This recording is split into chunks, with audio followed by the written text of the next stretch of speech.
After being married to Clara for 3 years, a crisp, elegant invitation arrived in my mail. It was for her wedding. I stared at it for a long time, my mind refusing to process the information. I thought it had to be a joke, some kind of elaborate and cruel prank. But the invitation had been sent by my own nephew, Leo, and when I looked at the names of the bride and groom engraved in shimmering script, I saw his name right next to Clara's. A heavy weight settled in my chest, a cold mixture of confusion and a rising tide of panic. Without a second thought, I booked a flight, my hands shaking as I packed a small bag. I flew overseas, following the address on the card to a lavish estate where a wedding was undeniably in full swing. And there she was. My wife, Clara, was holding on to Leo's arm, her smile radiant as they clinked glasses with guests. For a moment, time seemed to freeze. I thought perhaps I was hallucinating, that this woman just bore a striking resemblance to my Clara. But then, as fireworks exploded against the darkening sky, spelling out congratulations to Clara and Leo, in brilliant blue light, the last ember of my denial was extinguished. My mind went completely blank. A shrill, high-pitched ringing filled my ears, and a wave of nausea washed over me. I felt physically ill, turning and running toward the restrooms, where I doubled over a sink, my stomach heaving. Just as I managed to catch my breath, I heard the sound of laughter from the other side of the wall. It was Clara and her bridesmaids. Through the partition, their voices were clear. "Clara, you really are a genius," one of them said, her voice giddy. "Marrying Alex back home and then marrying Leo over here. You've managed to secure 2 husbands and all the prestige that comes with it. Whoever said you can't have it all?" Another voice chimed in, more thoughtfully. "But I remember it was always that young boy, Leo, who was chasing you. You never seemed interested in him before." Clara's voice, when she replied, was lower, darker. "At first, I didn't care about him," she admitted. "He was just a kid. But during those 2 years when I was sick, Leo was the one who took care of me. No matter how much I screamed at him, or hit him, or told him to leave, he stayed. His devotion was so absolute that even I couldn't ignore it forever." On my side of the wall, silent tears streamed down my face. We had been together since our school days, childhood sweethearts in the truest sense. Her love had always been a fierce, possessive thing. I remembered her getting into fights with other girls at school who so much as looked at me for too long. Yet with me, she was always impossibly gentle. For my 18th birthday, she had filled a river with thousands of floating lanterns, each one a tiny light in the darkness, and simply declared, "Alex, be my boyfriend. No is not an option. If you say no, I'll just have to drag you home with me." On my 22nd birthday, she filled the night sky with thousands of sky lanterns, every single one bearing a handwritten wish. "Alex, let's get married." Her proposals were never questions. They were declarations of fact, non-negotiable. I had spent my entire life under the shelter of her fierce protection and had never once considered refusing her. I loved her for that boldness, for the paradox of her gentle and forceful nature. Shortly after we were married, however, our world was shattered. Clara was in a terrible car accident, a deliberate act by a business rival with a grudge. The accident left her legs paralyzed. The strong, unstoppable woman I loved became frail, trapped in her own body. Clara couldn't cope with the change. She became irritable and despondent, falling into a deep depression that led to suicidal thoughts. She tormented herself, becoming a ghost of her former self in just a few short months. "Alex, I'm ruined now," she had told me, her voice hollow. "I don't deserve you, but I can't bear the thought of you with someone else. It would drive me mad." She had slid a signed divorce agreement across the table to me. "I've signed it, Alex, but as long as I'm alive, I can't let you go. You'll only be free if I'm dead. I wouldn't hear of it. I loved her, with or without the use of her legs. But Clara was at her wits' end, convinced that death was her only escape. Nothing I said or did could change her mind. It was then that my former mentor, Professor Albright, invited me to join a research project for a new drug that showed promise in repairing damaged nerve cells. It was a long shot, but it was a sliver of hope. I accepted the offer, hoping this research could be the key to getting Clara back on her feet. The research group was based overseas, and Clara couldn't stand the thought of me being so far away. She had a heart-shaped necklace forged from pure gold, with a tiny pinhole camera embedded within it. "Alex, I'm sick," she told me, her eyes burning with a desperate intensity. "But I have to be in control. If I can't see you, I'll lose my mind. You are my everything." I understood her need for that control, her fear of losing me, so I wore the necklace without protest and went abroad. 2 years later, I returned home with the drug. It worked. After a period of rehabilitation, Clara regained the use of her legs. I cried tears of pure joy, believing I had saved not just her, but our marriage. I thought the Clara I knew, my Clara, had finally returned to me. I never imagined that in the 2 years I was away, my own nephew had stepped into my life and taken everything that belonged to me. I felt like the world's biggest fool, completely oblivious while he invited Leo to our home, treated him like a younger brother. The memory dissolved, and I was back in the present. The sound of Clara's voice on the other side of the wall, pulling me back to the cold, hard reality of the wedding reception. "This must never get back to Alex," I heard her say, her tone now cold and commanding. "Keep your mouths shut. If anyone lets this slip, they'll have me to answer to." The bridesmaids laughed nervously. "Don't worry, Clara. We know what Alex is like. He's not the type to overlook something like this. If he found out about you and Leo, he'd surely leave you, and then we'd all be in trouble." A bitter, humorless chuckle escaped my lips. I wandered away from the reception hall in a daze, my mind a fog. I flew back home in a state of suspended reality, the world feeling surreal, as if I were trapped in a nightmare. Once home, I went straight to the safe and took out the divorce agreement Clara had signed all that time ago. I had never added my signature, believing we would overcome it. Now, without a moment of hesitation, I signed my name. "Clara," I whispered to the empty room, "I never thought we'd be defeated by anything other than your illness. Just 2 years apart. You said Leo never left your side, but what about me? What about all those days and nights I spent in the desert under your watchful eye through that camera, extracting compounds and doing research for you? If you can't be loyal, then I don't want you." After signing the papers, I called Professor Albright. "Professor," I said, my voice flat, "I've changed my mind. I'm willing to rejoin the research group. I'll go to the Atlantic to develop the new drugs." His voice was thrilled on the other end. "That's fantastic news. The research team leaves for the Atlantic in 10 days. The military will come to pick you up. But I have to warn you, Alex. This drug development is a classified national project. Once you join, it will be as if you've vanished from the world. Is your wife okay with that? She's so controlling." A grim smile touched my lips. "It doesn't matter anymore. She has a new husband now. I won't be her caged bird any longer. I used to want her to control me because I loved her, but that love is gone. She destroyed it herself." After the call, I began to pack, numbly, but I wasn't finished before the front door opened and Clara came home.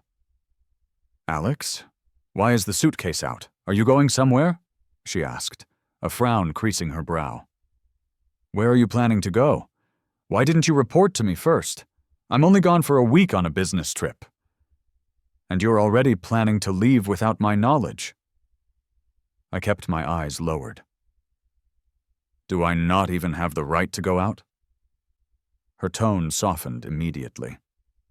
Of course not. I'm just worried about you. I've made a lot of enemies since taking over the company. If you want to travel, I can come with you. Alex, you're my entire world. I can't stand having you out of my sight."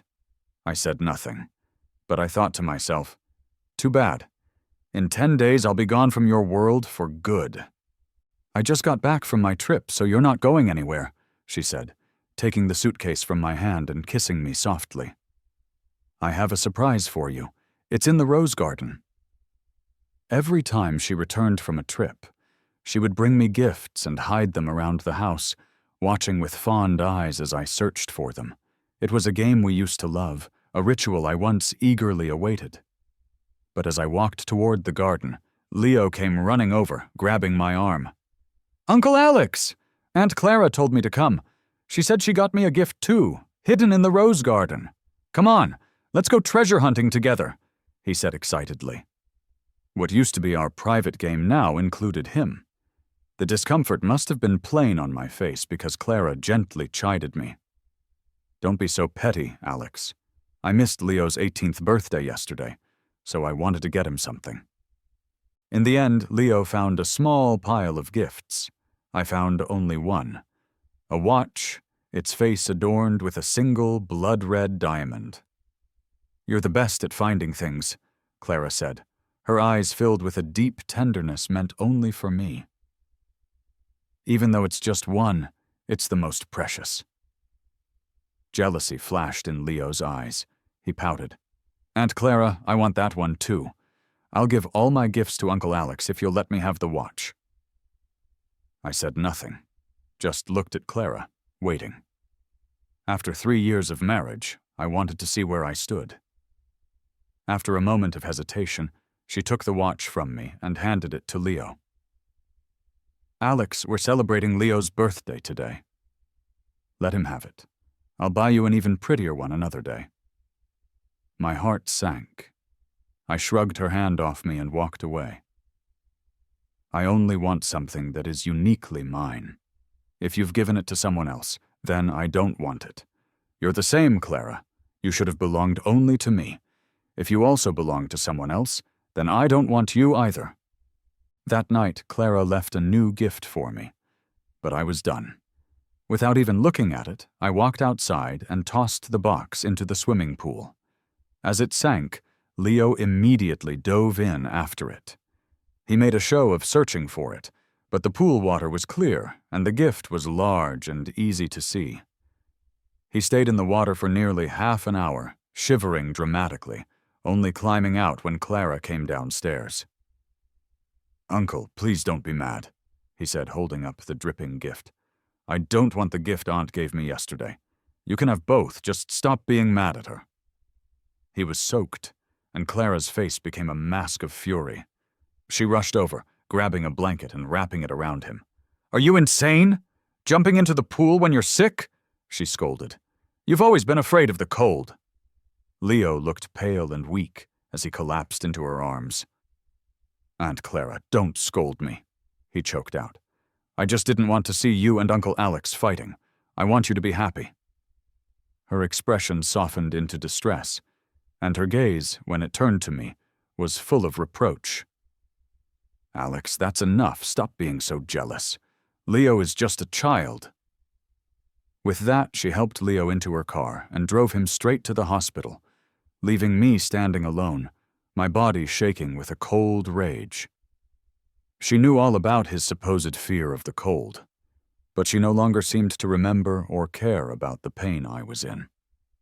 I went to bed, a sharp pain growing in my stomach, and eventually drifted into a restless sleep.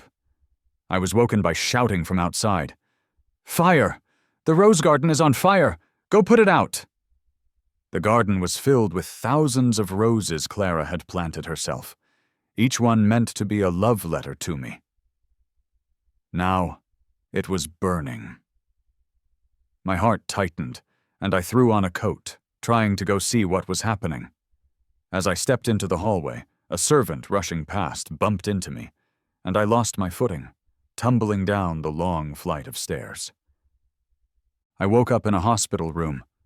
Clara was by my side, her eyes bloodshot. "Alex, "You're awake," she said. Her voice filled with relief and worry as she gripped my hand. "You fell and hit your head. How do you feel?" I shook my head, my voice soft. "I remember the rose garden was on fire."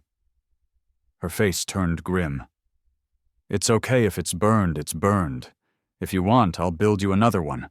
Alex, if anything ever happened to you, I would die with you." Just as she said this, a cup shattered at the doorway. Leo stood there, his eyes red-rimmed, looking utterly betrayed. He had heard everything. Before Clara could react, he covered his face and ran off crying. Clara made to chase him, but seeing my cold expression, she stopped. "He's just a kid," she said, forcing a laugh. "Forget him. You are the most important person in my heart."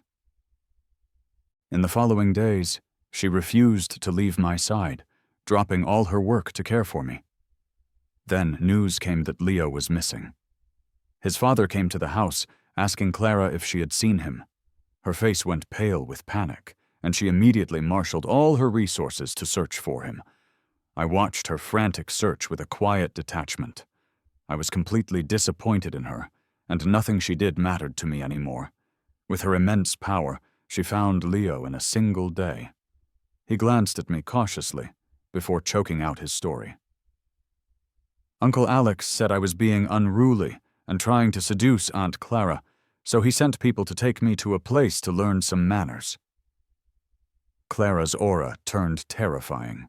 She glared at me, her eyes like ice. "Grow up, Alex. He's just a child.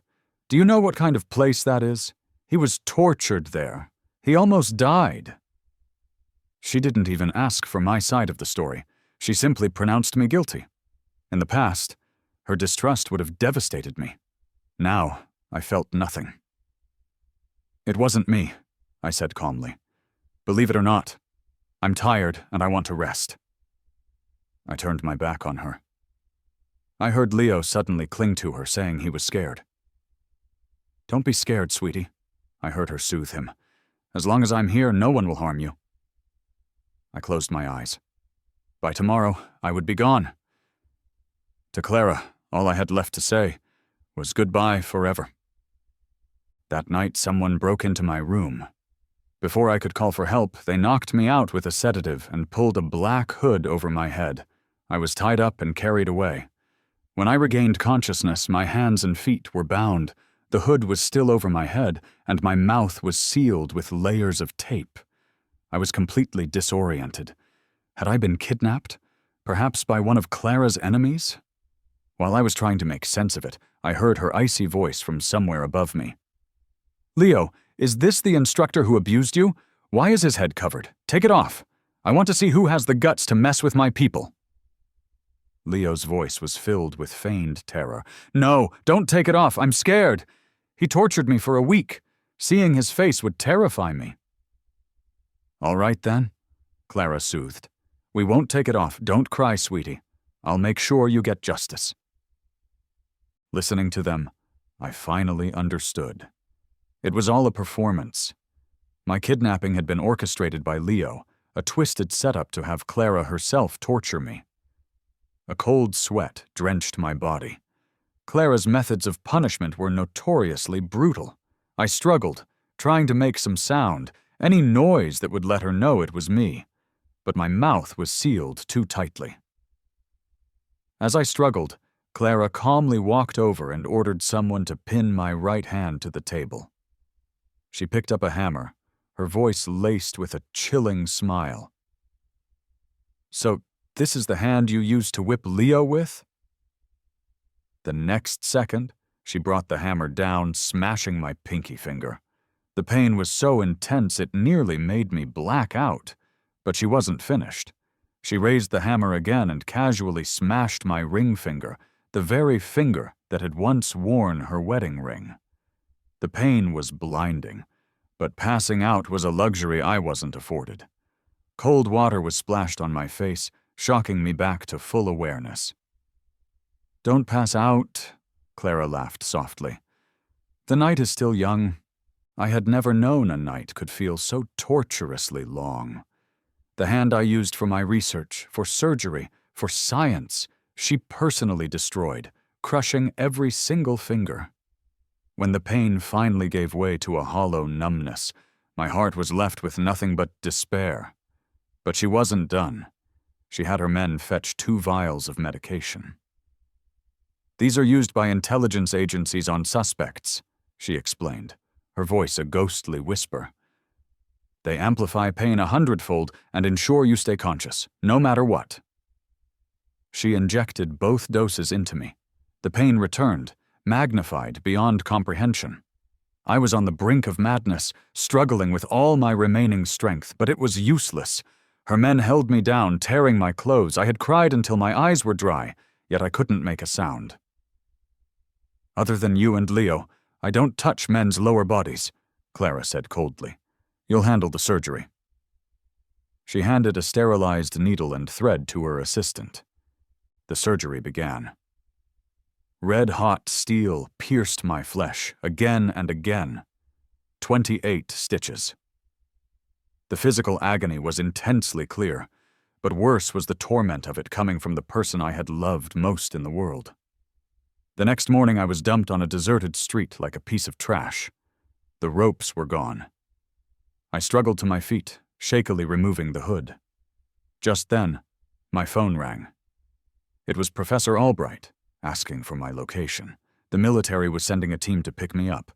With difficulty, using my left hand, I sent him my coordinates.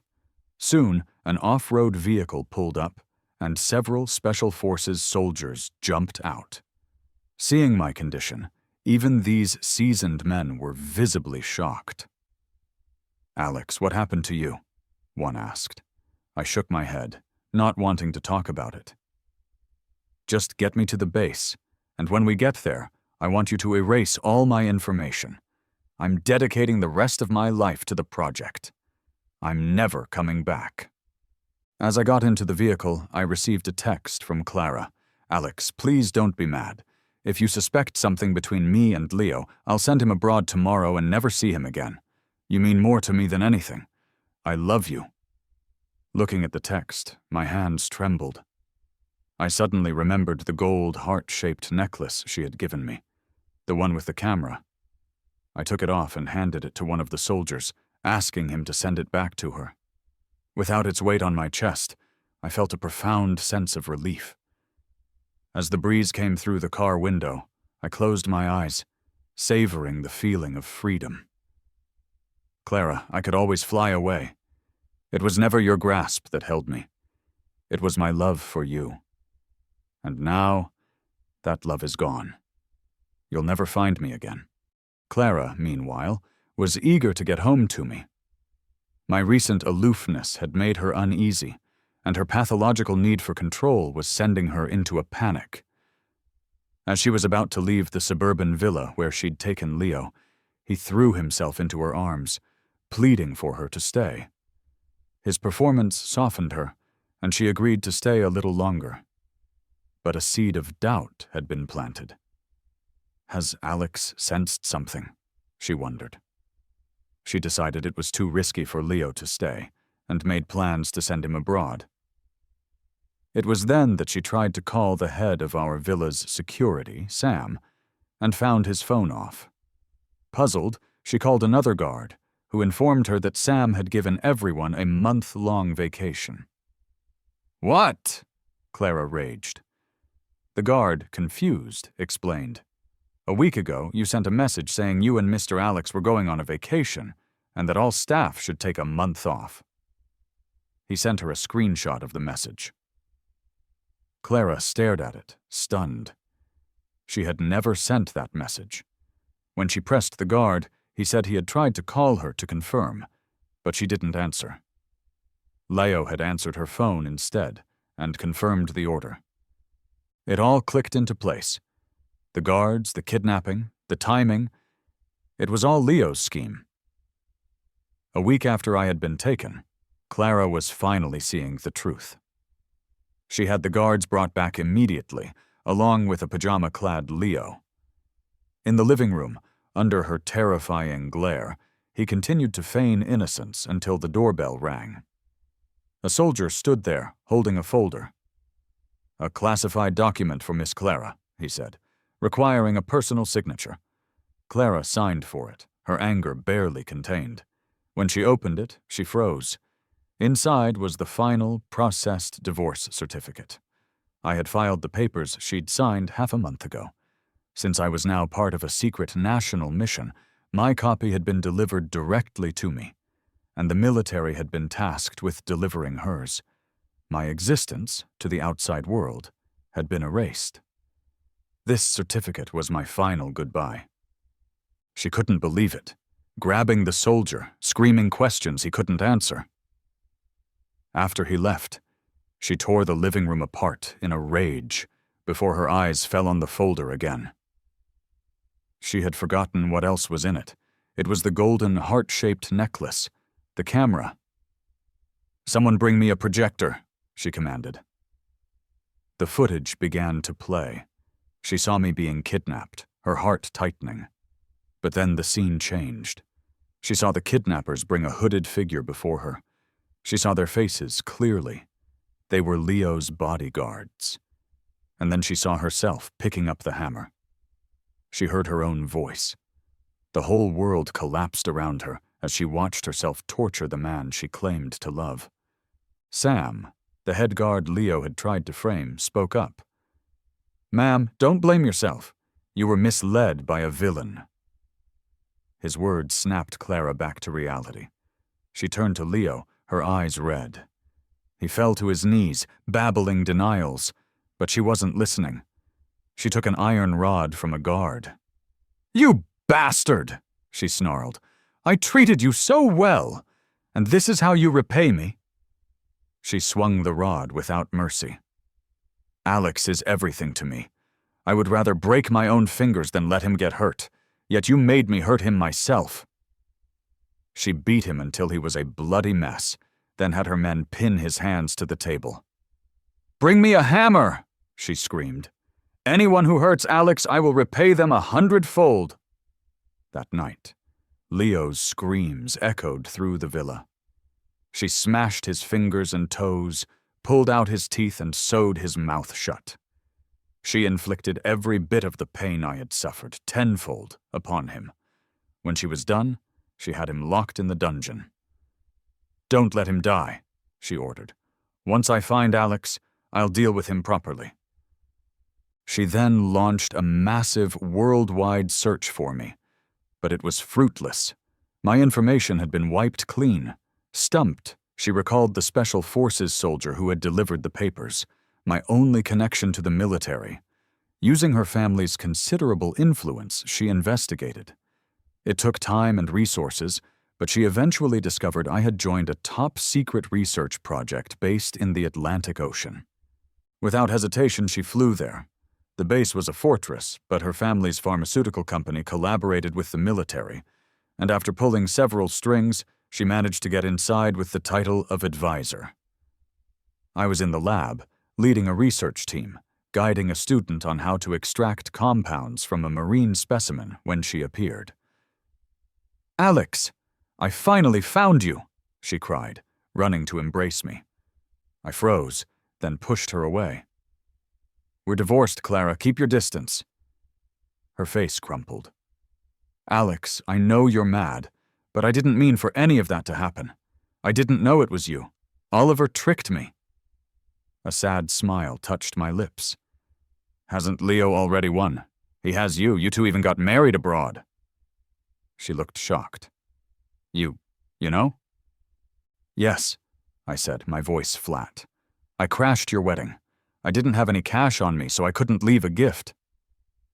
She tried to explain, to tell me it was a mistake, that she was drunk and lonely and he had taken advantage of her, that she only loved me. But I cut her off. "Please, Clara, don't insult my intelligence. For 2 years, while I was risking my life in a desert to find a cure for you, you were sleeping with my nephew. You carried on an affair for 3 years. You married him. At any point in those 1,000 days, you could have ended it, but you didn't. How can you stand there and ask for my forgiveness?" Her excuses meant nothing. "I don't want to see you again," I said, pointing to the door. "Please leave or I'll have the military remove you by force." She wouldn't go. She clung to me, her eyes wild. "I'm not leaving, Alex. You are my life. I didn't marry Leo out of love. It was an obligation. He was a kid. It was his first time. I felt responsible." She pulled out her phone and showed me the video of her torturing him. "See? I already avenged you. I told you anyone who hurts you will pay tenfold." Seeing the video, a chill ran down my spine. This wasn't the woman I knew. This was someone terrifying. "I was wrong. I'm sorry," she pleaded. "Hit me, yell at me, just please don't leave me." I closed my eyes, weary to my bones. "It's too late, Clara. After that night, all I feel for you is hatred and fear." I pressed the alarm button on the wall. Armed soldiers rushed in. "I suspect there's an enemy spy on the base," I said coldly, glancing at her. "She knows nothing about pharmaceutical research. I suggest you take her for questioning." The soldiers raised their weapons. Her face was a mask of disbelief and pain. "You'd accuse me of being a spy just to get rid of me?" she whispered. I looked away. "I don't know you." Just as the soldiers moved to grab her, she tore open her coat, revealing explosives strapped to her body. The base went on high alert. "I'm not interested in your research," she said, her voice dangerously calm. "I just want to take Alex with me. As long as he leaves with me, no one gets hurt." All eyes turned to me. I was trapped. I was too compassionate to let everyone die because of us. "Fine, Clara," I said reluctantly. "I'll go with you." Her face lit up. She called for her helicopter, and soon it was hovering overhead. A ladder was thrown down, and she climbed up, holding my hand in a death grip. Once we were inside, I looked at her coolly. "Aren't you going to remove the explosives?" She chuckled. "Did I scare you, Alex? Don't worry, I'll take them off now." As she busied herself with the straps, using both hands, I saw my chance. I pulled open the helicopter door. "Clara," I said with a sneer, "I would rather die than go back with you." And without another thought, I jumped. As I fell, I heard her scream my name, and then she was falling too, right behind me. "If we die together!" she shrieked into the wind. We both plunged into the ocean. Her crew was quick to inflate a life raft and pull us out. I was brought back to the villa, back to my cage. Her mental state had deteriorated. To prevent me from ever leaving again, she had a pair of handcuffs made, linking my crippled right hand to her left. "This way you can't leave me," she said, her eyes gleaming with a manic light. I gave a mocking smile. "I'm used to it. You've already crippled this hand. It's not like I can move it anyway." My words stabbed her, and she choked back a sob.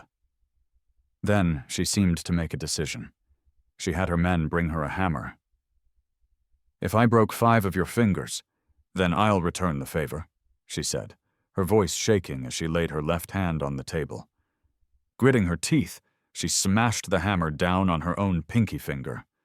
She screamed, then looked at me through her pain. "We're one, Alex. From now on, I'm your right hand, and you are mine. Let's never be apart." She swung the hammer again and again, until her entire left hand was a ruined, bloody mess. But I just stared through her, unmoved. Her self-inflicted pain meant nothing to me. For months she tortured herself, ordering her men to whip her nightly, while I remained a silent, empty shell. I refused to speak to her, to look at her, to acknowledge her existence. I became a lifeless puppet, and my silence drove her to the brink of insanity. After half a year of this mutual torment, she finally broke down, screaming at me, begging me to just look at her. I finally turned my head. "Is it only if I die that you could forgive me?" she sobbed. I was tired, so very tired. If death was the only escape, then I was willing to try. A small smile touched my lips. "Let's play a game, Clara." It was the first time I'd smiled at her in months. She eagerly agreed. "Let's gamble with our lives," I said softly. "Russian roulette. 6 chambers, 3 bullets. We take turns. If neither of us is dead at the end, I'll accept that fate has forgiven you, and I will too. But if one of us dies, the game is over. We're both free." She agreed, but with a condition. "I can't bear to risk your life," she said, holding the gun. "I'll fire all 3 shots myself. If I'm still alive, it means the universe is asking you to forgive me." I simply said, "Okay." In my heart, I had already decided that if she miraculously survived, I would take the gun and end my own life. I could not be with her anymore. She didn't know my thoughts. She raised the revolver to her head, her eyes locked on mine. "I love you, Alex," she whispered, and pulled the trigger. Click. A blank. She smiled. "2 more shots." She pulled the trigger again. Click. Another blank. "Only 1 shot left," she said, her gaze full of a desperate, undying love. "Let love protect me." She fired the 3rd time. The bang was deafening. The bullet found its mark. Blood splattered across the room. She was gone. Seeing her body on the floor, my eyes filled with tears against my will. We had once loved each other so fiercely. Now we had been parted by death. "This is a forever goodbye, Clara," I whispered. I found the key on her body, unlocked the handcuff, and walked out of that house without looking back. I was finally, truly free. I returned to the Atlantic Research Base and dedicated the rest of my years to science. I never married again. My life, I realized, had room for more than just love. It had the vast, endless ocean and the infinite mysteries of the universe waiting to be discovered.